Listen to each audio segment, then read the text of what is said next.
শুক্রবার 23 জানুয়ারি বাংলাদেশের আর ৫-১০টি গ্রামের মতোই বাগেরহাট সদর উপজেলার সাবেকডাঙ্গা গ্রামের মানুষের জীবনযাত্রা চলছিল স্বাভাবিকভাবেই, অন্তত জুম্মার নামাজের আগ পর্যন্ত। জুম্মার নামাজ শেষে লোকেরা যখন ঘরে ফিরছিলেন, তখন কোনো একটি নির্দিষ্ট বাড়ির নির্দিষ্ট ঘরের দিকে সবার মনোযোগ আকৃষ্ট হলো।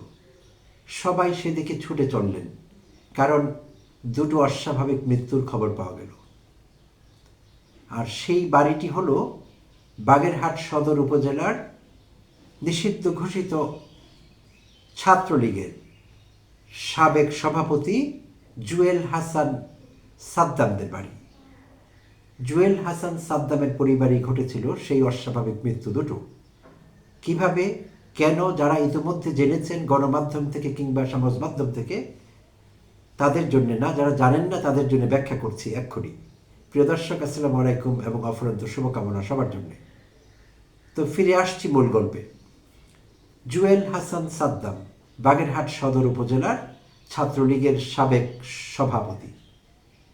তো তার পদবি থেকেই বোঝা যায় নিশ্চয়ই তিনি কথা বলতেন হাসিনার ভাষায়। তার ভয়ে এলাকাবাসী তটস্থ থাকতেন, এটি আন্দাজ করতে আমাদের কষ্ট হয় না। কেন বলছি এমন কথা? কারো কারো মনে হতে পারে যে ছাত্রলীগ করেন বলেই কি তিনি মানুষকে তটস্থ রাখতেন। হ্যাঁ, একটু পরে সেটির ব্যাখ্যা আমি দিব, কেন আমি এমন সিদ্ধান্তে পৌঁছেছিলাম। সুপ্রিয় দর্শক, নিহত যাদের কথা বলছিলাম, দুটো মৃত্যুর কথা, অস্বাভাবিক মৃত্যু। এর মধ্যে একটি মৃত্যু ছিল কানিজ সুবর্ণা স্বর্ণালীর। 22 বছর বয়স্কা স্বর্ণালী ছিলেন ছাত্রলীগ নেতা সাদ্দামের স্ত্রী, আর তাদের 9 মাস বয়সী শিশু সন্তান। তো স্বর্ণালীর লাশ সিলিং থেকে রশিতে ঝুলছিল, আর 9 মাসের নাজিফকে পাওয়া গিয়েছিল ওয়াশরুমে পানি ভর্তি বালতির মধ্যে। তো সঙ্গত কারণেই ধারণা করতে কষ্ট হয় না কারো যে মৃত্যু দুটো অস্বাভাবিক মৃত্যু, আর ন্যাচারাল ডেথ। তো সঙ্গে সঙ্গে গ্রামের চিত্র পাল্টে গেল। সব হিসেব নিকেশ পাল্টে গিয়ে চতুর্দিকে উত্তেজনা তৈরি হলো। সেখানে নানা রকম সংবাদ মাধ্যম, গণমাধ্যম নিউজটা কভার করলেন, আর আমরা জানতে পারলাম। তো এখন শুক্রবারের কথা বলছিলাম। তো সাদ্দাম কোথায় তখন? ছাত্রলীগ নেতা সাদ্দাম বাগেরহাট সদর উপজেলার। সাদ্দাম গ্রেপ্তার হয়েছিলেন 5 আগস্ট অভ্যুত্থান পরবর্তী সময়ে, গত এপ্রিলে গোপালগঞ্জ জেলায়। সম্ভবত তিনি আত্মগোপনে ছিলেন গোপালগঞ্জে।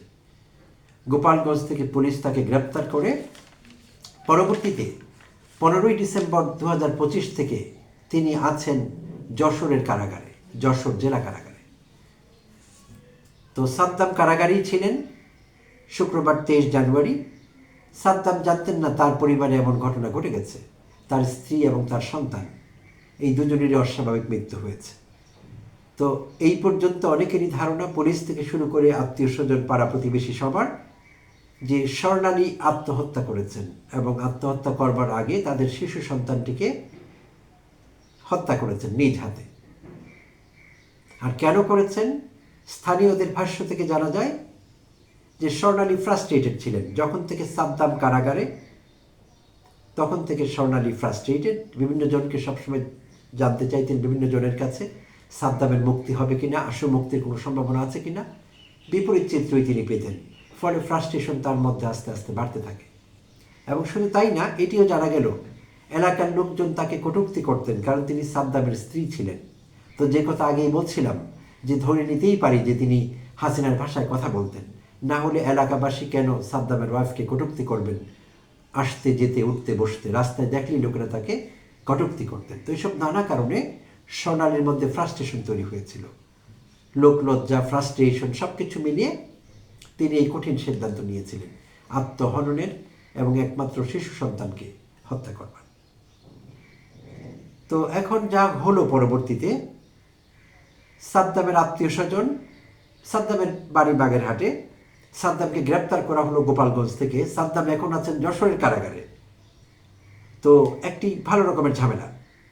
তো সাদ্দামের আত্মীয় স্বজন চেষ্টা করলেন বাগেরহাট জেলা প্রশাসকের দৃষ্টি আকর্ষণ করতে সাদ্দামের প্যারোলের ব্যাপারে, তাকে যাতে জেল থেকে সাময়িকভাবে মুক্তি দেওয়া যায় তার মৃত স্ত্রী এবং সন্তানকে দেখবার জন্যে। তো বাগেরহাটের জেলা প্রশাসন থেকে তাকে সেভাবে সাহায্য করা যায়নি। কারাগারেও যোগাযোগ করা হয়েছিল কারা প্রধান কিংবা জেলা কারা কর্মকর্তার সঙ্গে, তারাও সাহায্য করতে পারেননি, কারণ তারা বলেছিলেন যে সাদ্দাম তাদের কারাগারে নেই, অন্য জেলায় আছেন, তাই এই বিষয়ে তাদের কিছু করবার নেই। আর 2016 সালের শেখ হাসিনা আমলের সংশোধিত প্যারোল বিধি অনুযায়ী, প্যারোল কথাটির মানে হলো, প্রিয় দর্শক শ্রোতা, নিশ্চয়ই আমরা সবাই জানি, ইনকেস কেউ যদি না জানি, কারাগারে থাকা অবস্থায় সাময়িকভাবে কারো মুক্তির যদি ব্যবস্থা করা হয়, আইন মেনে মুক্তি পান সাময়িক কোনো বিশেষ কারণে, আবার কারাগারে ফিরে যেতে হবে নির্দিষ্ট সময় পরে, এই বিষয়টিকে বলা হয় প্যারোল।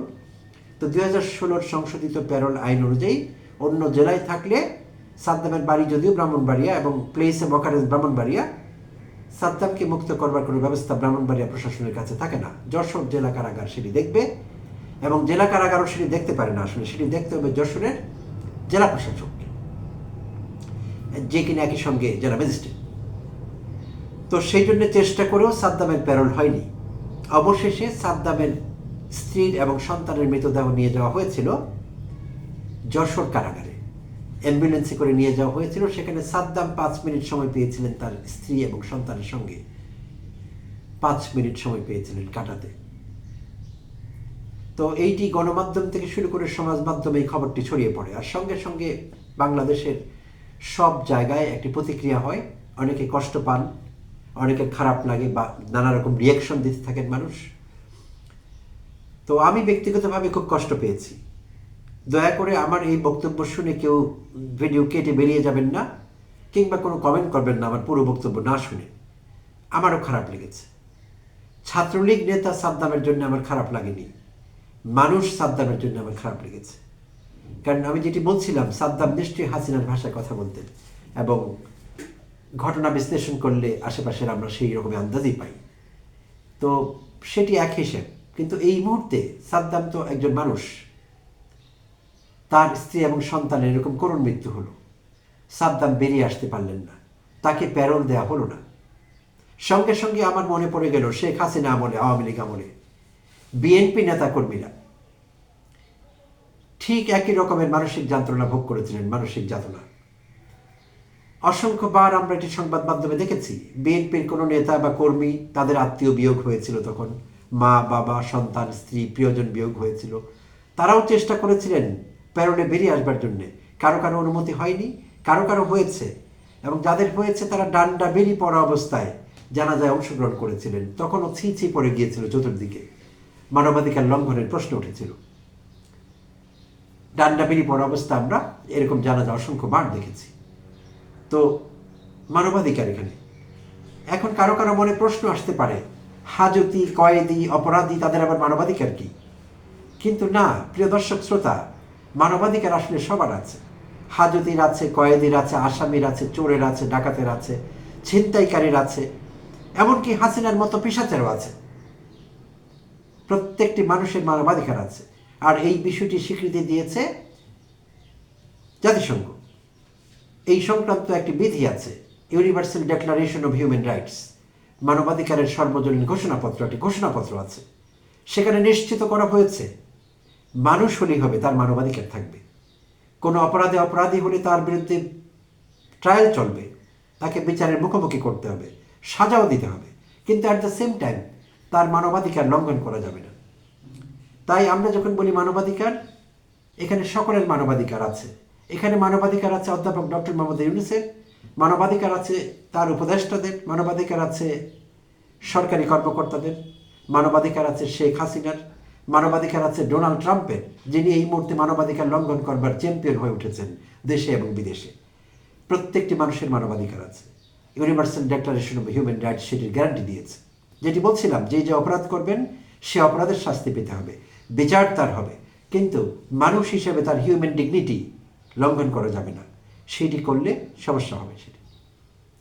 আর এখন যারা অন্য মানুষের মানবাধিকার লঙ্ঘন করছেন, তাদের তৈরি থাকতে হবে ভবিষ্যতে তার নিজের মানবাধিকার লঙ্ঘিত হবে, সেটি দেখবার জন্য, সেটি সহ্য করবার জন্য। তাই প্রত্যেকের মানবাধিকার থাকতে হবে। বাট এইটি আমরা আওয়ামী আমলে দেখেছি, বাংলাদেশে মানবাধিকার কখনোই কোনো সরকারের আমলেই উচ্চ পর্যায়ে ছিল না, সবসময় লঙ্ঘিত হয়েছে। কিন্তু এমন চরম লঙ্ঘন শেখ হাসিনার এই 15 বছরে যেটি হয়েছে আর কখনো হয়নি। এখন যিনি অন্তর্বর্তীকালীন সরকারের প্রধান উপদেষ্টা, সে অধ্যাপক ইউনূসের মানবাধিকার লঙ্ঘন করেছিলেন হাসিনা ঘন ঘন। 84 বছর বয়স্ক অধ্যাপক ইউনূসকে যেদিন অধ্যাপক ইউনূসের শুনানি থাকতো, সেদিন তাকে 7 তলা বা 8 তলা একটি বিল্ডিংয়ে পায়ে হেঁটে উঠতে বাধ্য করতেন হাসিনা। যেদিনই তার শুনানি থাকতো, ঠিক যেই মুহূর্তে তাকে লিফট ব্যবহার করতে লাগতো, সেই মুহূর্তে লিফট কাজ করতো না, লিফট ম্যাল ফাংশন করতো, এবং অধ্যাপক ইউনূসকে হেঁটে উঠতে হতো 7 তলায় বা 8 তলায়। তো কেউ মানবাধিকার কারো লঙ্ঘিত হয়নি এই কথা বলা যাবে না। এই দেশে অনেকেরই মানবাধিকার লঙ্ঘিত হয়েছে, আর সাধারণ মানুষের উঠতে বসতে মানবাধিকার লঙ্ঘিত হয়। বাট এটি ভালো কথা না, এটি অত্যন্ত গুরুত্বপূর্ণ বিষয়। কারো কারো কাছে মনে হতে পারে এটি এমন কি গুরুত্বপূর্ণ বিষয়। এখন আপনার আমার কাছে গুরুত্বপূর্ণ মনে নাও হতে পারে, কিন্তু যেদিন আপনার মানবাধিকার লঙ্ঘিত হবে, সেদিন বিষয়টি আমাদের কাছে গুরুত্বপূর্ণ হয়ে উঠবে, কিংবা আমাদের কোনো নিকটাত্মীয়। তাই বিষয়টি আসলে খুব গুরুত্বপূর্ণ। তো এই সাদ্দাম তার স্ত্রী সন্তানের সঙ্গে সময় কাটাতে পারলেন না, বেরিয়ে আসতে পারলেন না 2-4 ঘন্টার জন্য। এটি গণমাধ্যমে এবং সমাজ মাধ্যমে আলোড়ন তৈরি করেছে, প্রতিক্রিয়া সৃষ্টি করেছে নানা রকম। এরই প্রেক্ষিতে বর্তমান সরকার স্বরাষ্ট্র মন্ত্রণালয়ের কারা শাখা 2 গতকাল প্যারোল বিষয়ে একটি নতুন নীতিমালা জারি করেছে এরই প্রেক্ষিতে।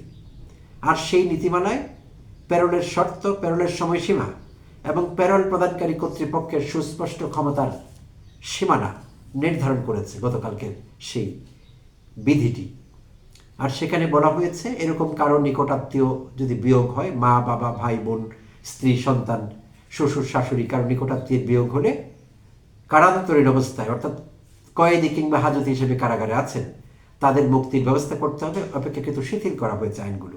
এখানে আমি আর বিস্তারিত সেগুলোর ব্যাখ্যায় যাব না, কিন্তু শৈথিল্য আনা হয়েছে যাতে তাদের মুক্তির ব্যবস্থা করা হয়। এমনকি নিজ জেলার বাইরে হলেও যাতে দূরত্বের বিচারে যদি যোগাযোগ করতে কোনো ইনকনভিনিয়েন্স থাকে, সেই জেলার কর্তৃপক্ষ এই বিষয়ে ব্যবস্থা নিতে পারবেন, সেই ব্যবস্থা করা হয়েছে।